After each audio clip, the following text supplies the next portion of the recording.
аз шаҳри Душанбе танҳо парвозҳо ба Москва муқаррар шудагиянд. Путин падари баъзе ҳамхели нафарое ки комментариҳои безе менависанд. Баъди санаи 9 апрел шаҳравандои Тоҷикистон ба Россия рафта метавонанд ё фақат мисли пештара гражданинои Россия рафта метавонанд. нафароне ки дар Федератсияи Россия шаҳри Москва қарор доранд ва агар аз дарди дандон азият мекашанд, пас ба рақамҳои рӯи экран муроҷиат намоед. Ба ҳама намуд дарди дандон муолиҷа месозанд. Аз номи юристиҷаи муроҷиат кунед, скидкатон мекунанд. Стоматологияи бародарони тоҷик дар шаҳри Москва.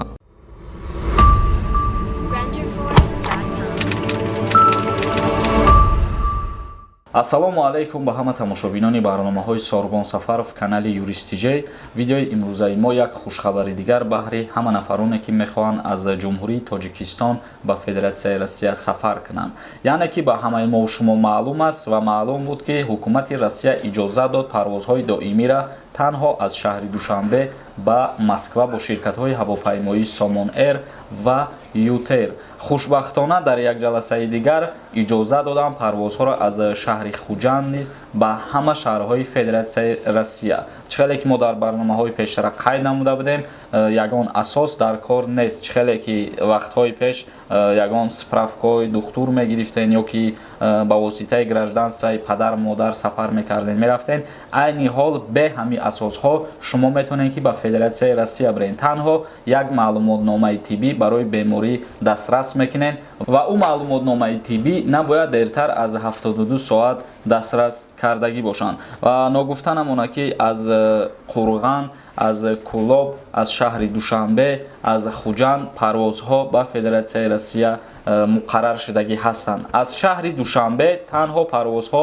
ба Москва муқаррар шудагиянд. салом дӯстон, сарпарасти шабакаи мо ширкати дорувори Даво мебошад. ширкати Даво ба шумо дороҳои бо сифати баланд аз давлатҳои арабӣ ва Туркия пешниҳод месозад.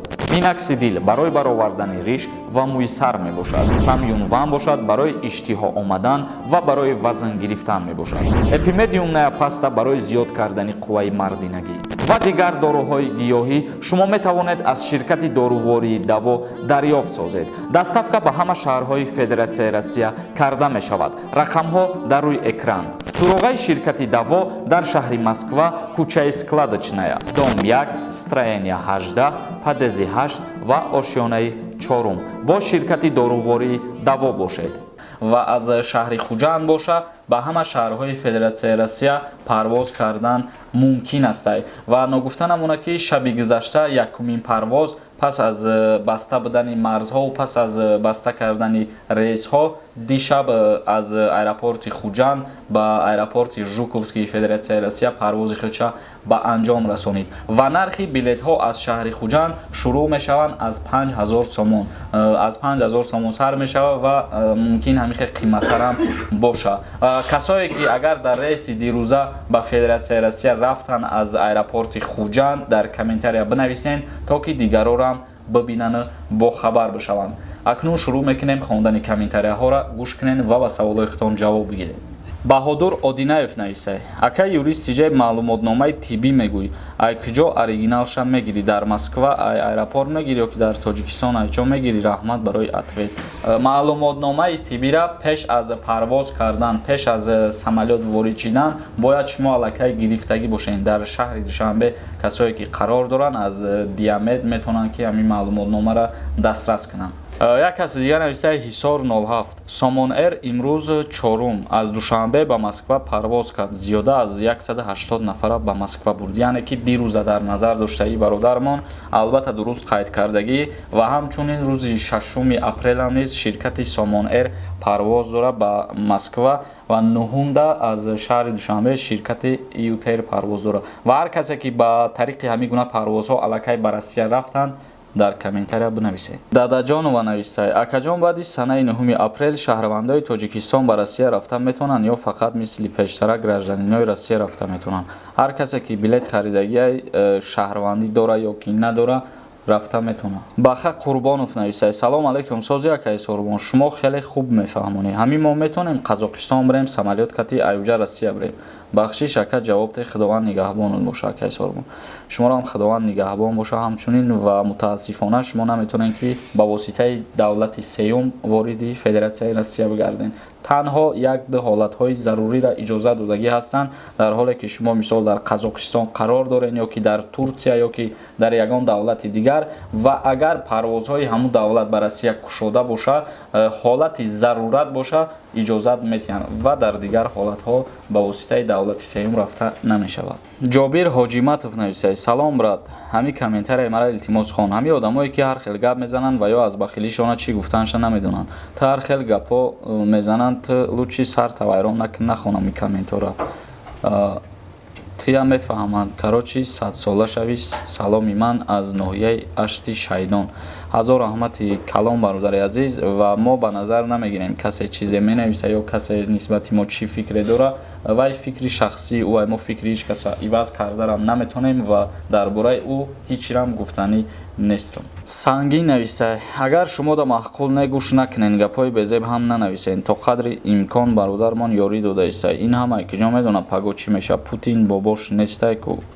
бале дуруст қайд кардагӣ, леки фикр мекунам ки Путин падари баъзе ҳамхели нафарое ки комментариҳои безеб менависанд. ҳаётӣ нависад: э ошноҷон, охир як видео да бугӯ чӣ ба билет 4000 сомон нархи давлатиш 8000 сомон фурӯхтестанд. ба хотире бародар ки мо шумо муроҷиат намекунем ба мақомотҳои болоии дахлдор, яъне ки дар ҳоле ки анаму ҷаласаи директори авиатсияи граждании ҷумҳурии Тоҷикистон баргузор шидагӣ буд ва дар ҳамун ҷаласа қайд кард Икром Субҳонзода ки агар нархеро ки мо муқаррар кардем, нархеро ки давлат муқаррар кард, аз ҳамун зиёд дар ягон ҷо ки шумо мебинед фурӯхта мешавад, ҳатман муроҷиат кунед. ва хушбахтона дирӯз як ҷаласаи дигар баргузор шидагӣ буд дар мавзӯи қимат фурӯхтани чиптаҳо аз ҷониби авиакассаҳо, яъне ки дар ӯ ҷаласа иштирок доштанд аз вазорати корҳои дохилӣ ва аз прокуратураи нақлиёту дигар ҷойҳо. ҳамин чиза як бори дигар сари масъала омадан ва даъват кардан роҳбарҳои ҳамун авиакассаҳоро ки қимат мефурӯшанд, бигем огоҳишон доданд ки дигар бор ба ин роҳҳо дучор нашаванд, яъне ҳар қадаре ки муқаррар кардагӣ ҳастанд, мисол ҳамун $350 ё $353 ки муқаррар кардагӣ ҳастанд, ҳамун қадар фурӯхта шаванд.